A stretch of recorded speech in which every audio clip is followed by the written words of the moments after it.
Hello, my name is Dr. Caroline Njoki. I'm a doctor by profession and I'm also a lecturer in medicine, and I'm also venturing into entrepreneurship where I run furnished apartments. We have 2 apartments, the Crystal Homes apartments and Rift Rivera apartments.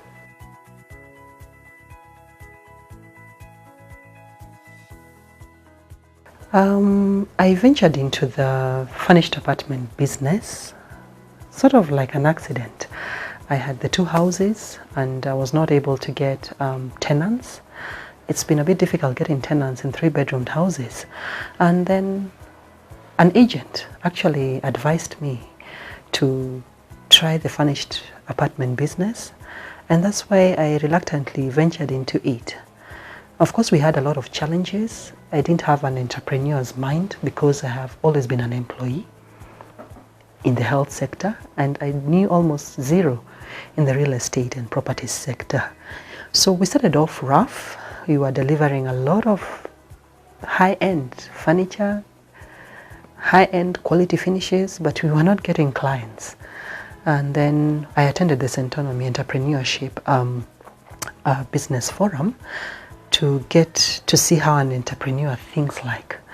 And that's how I got to learn about structures and how to make your business efficient. And later on I noticed people are actually looking for affordability and efficient service rather than high quality items. And we scaled down to simplicity and improved our efficiency with structures. And after that it has been good, and we've been getting customers more regularly.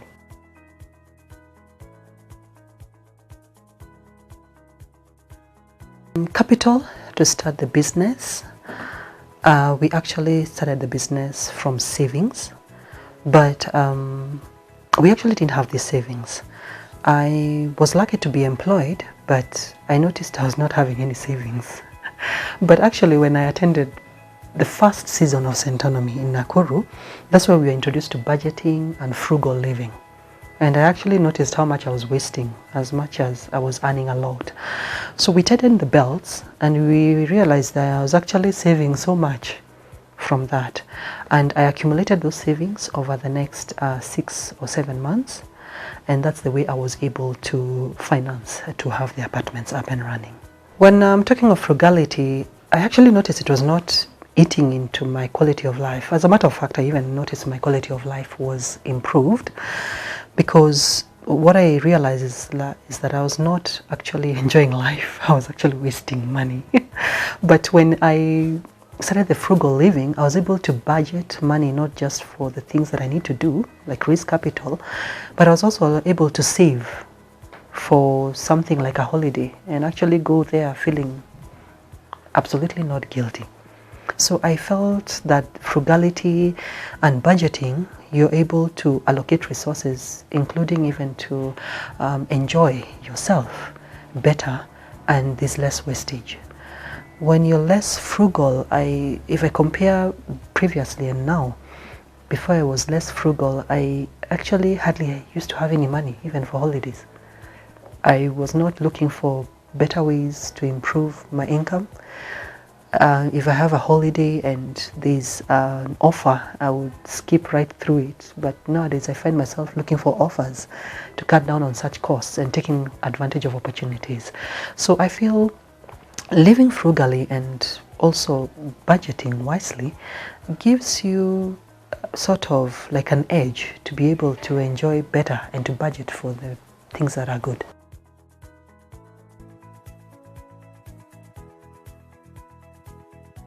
I have always been an employee, and I remember the first time I attended Centonomy, we were told the biggest enemy to your business is employment. So that is one thing that I took to heart in Centonomy. And I remember in one session they were telling us, if you want to know how well your business is doing, try live off it without the money that comes from your salary. Then you'll know where you are. So your business, your worst enemy is employment. You stay in a comfort zone. That is one issue that I picked and I hold very dearly to me. The other is budgeting. If you waste 5 shillings out of every 10 shillings, when you get the 1 million shillings you're looking for, you'll waste 500,000 because you'll still have the same behaviors. So this aspect of budgeting and living frugally should start now, not when you get that money. You cannot suddenly get that discipline when you get the money. And the second one is the entrepreneur's mindset. That was very key, something I picked, and it has really helped me to free myself from my businesses that I start up and look for opportunities elsewhere. So my business is still running even as I work, and I have time to look for opportunities elsewhere. And last but not least is the different types of investments that we have.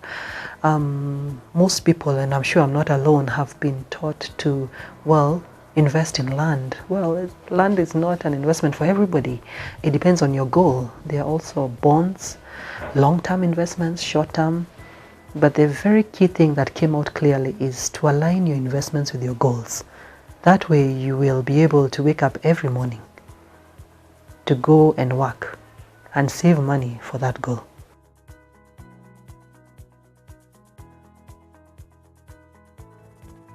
So before I attended the first season of Centonomy, I was basically an employee and working and earning my daily salary as a doctor. That was in 2017. But come 2018, after attending the first season, I started budgeting and I got my capital to start my 2 houses. So I got the houses, I bought the houses and furnished them. So I can say we started off in late 2018. From August is when we actually put up the houses and started running them, furnished them, and we got our first group of clients in late September, and we are now doing about I think the 12th visitors in the houses. So from 2017 up to 2019, I can say, well, I've started my first entrepreneurship journey with the furnished apartments, and I think I'm not doing too bad, probably breaking even this year. I hope I'll be able to cross over that, because it has really been emphasized is most businesses don't go past the breaking even point. But I believe with the information that we have been able to get, we should be on the right track to moving even beyond the breaking point.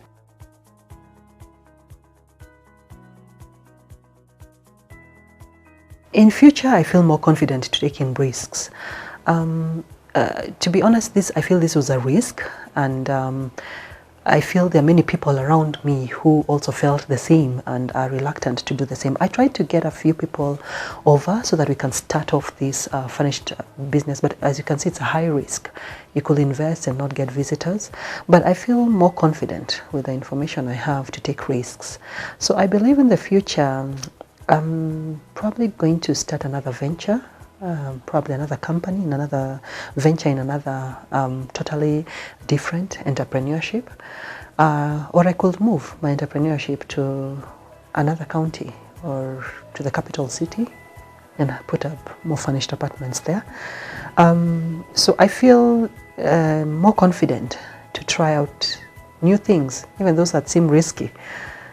Sometimes high risk also comes with high returns. So with the entrepreneur's mindset and the financial empowerment that I've gotten through those different 2 seasons in Centonomy, I can say I feel the future is much better for me as far as entrepreneurship is concerned.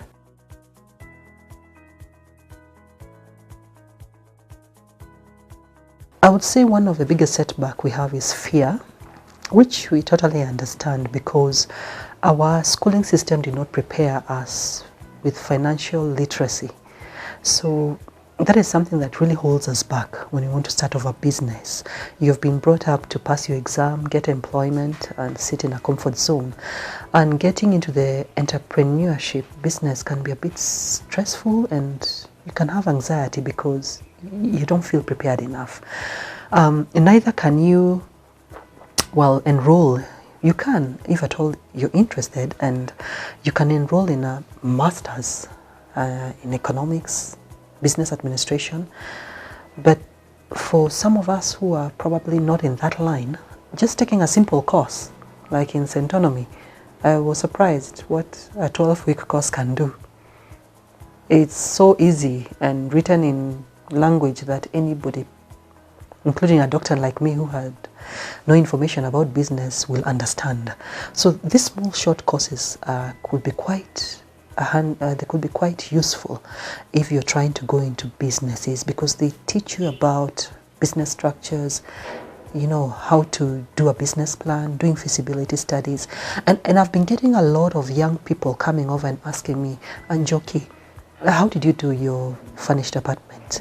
What did you look into? And there's one thing I always tell them: attend Centonomy and do a feasibility study for your business. I will not guide you which business to do, but the principle is always the same.